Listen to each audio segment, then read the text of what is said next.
everybody, welcome back to the Adamson box set going through thingy. We are on disc 5. I just got done watching The Fakers.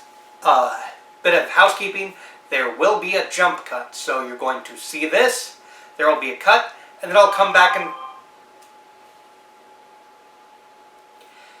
Hey everybody, welcome back to me going through the Adamson box set that Severn put out a while back. We are currently on disc 5, which is The Fakers and Hell's Bloody Devils. Before I get into what I think on The Fakers, I'm going to let you know there's going to be a cut between this and the next one, so there's going to be a cut at the end of this, and then I'm going to insert Hell's Bloody Devils afterwards. Because I'm taking a break to film this right after I watch The Fakers. So, what is The Fakers, which is disc 5, the first movie on disc 5? The Fakers is Al Adamson's attempt at a James Bond mafia Nazi movie. Sounds very weird. And when it first started, they have a theme and an intro sequence that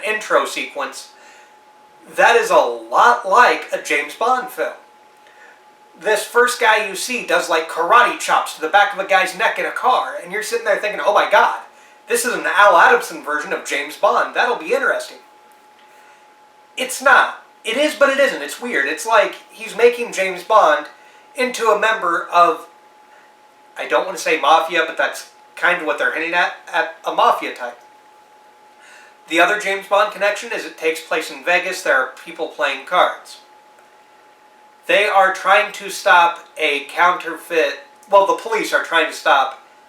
The mafia guys trying to get the counterfeit bill. The police are trying to stop either group from getting the counterfeit bill because the guy who has the counterfeit and is making the counterfeit bills is trying to use it to get the money from the counterfeit bills to pay to restart the Nazi party in Germany. Yeah. So... what can I say other than it's kind of insane?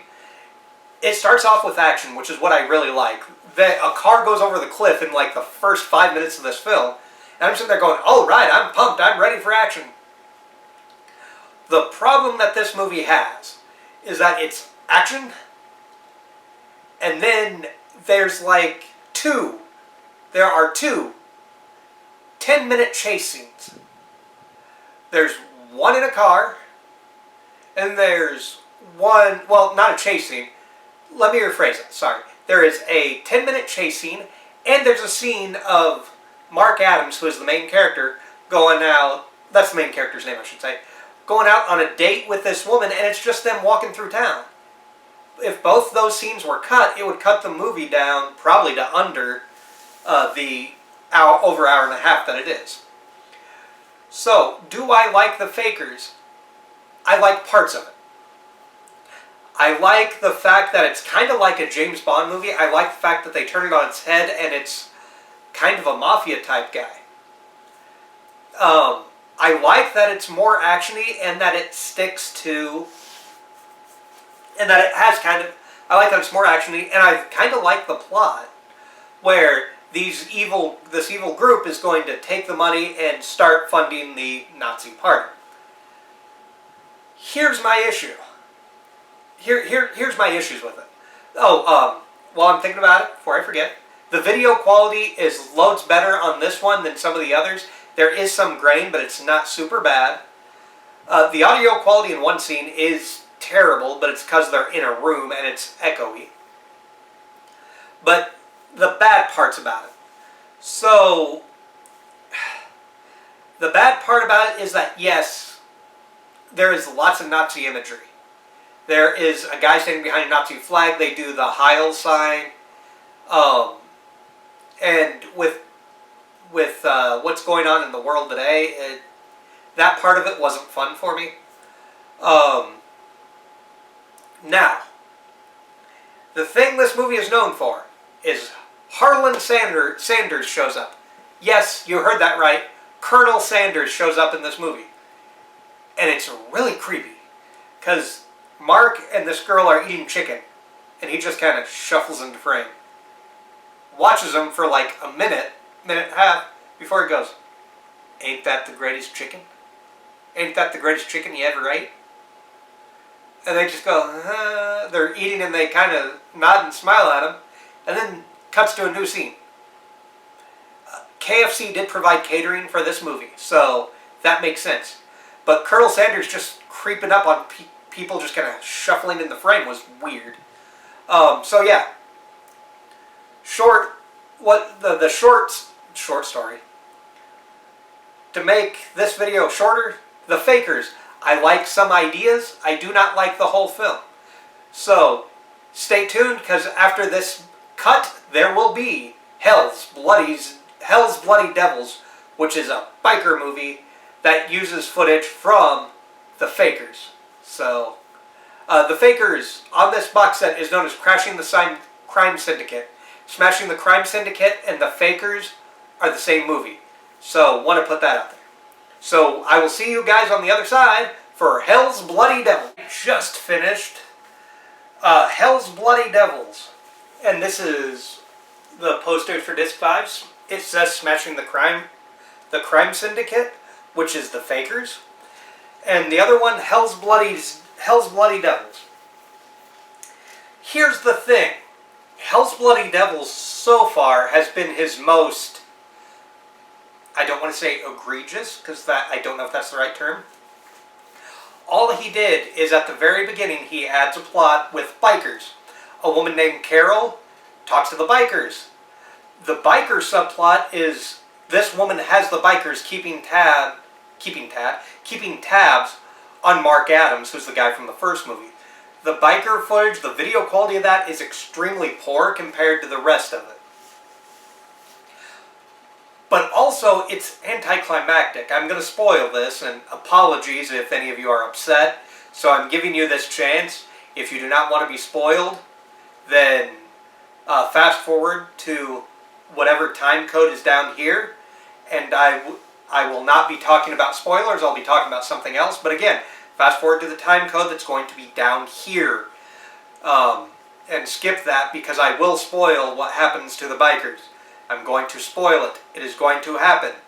3, 2, 1. The bikers get blown up by Carol.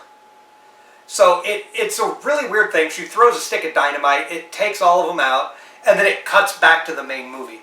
So all in all, the biker footage amounts to maybe 15 minutes, and that's being generous.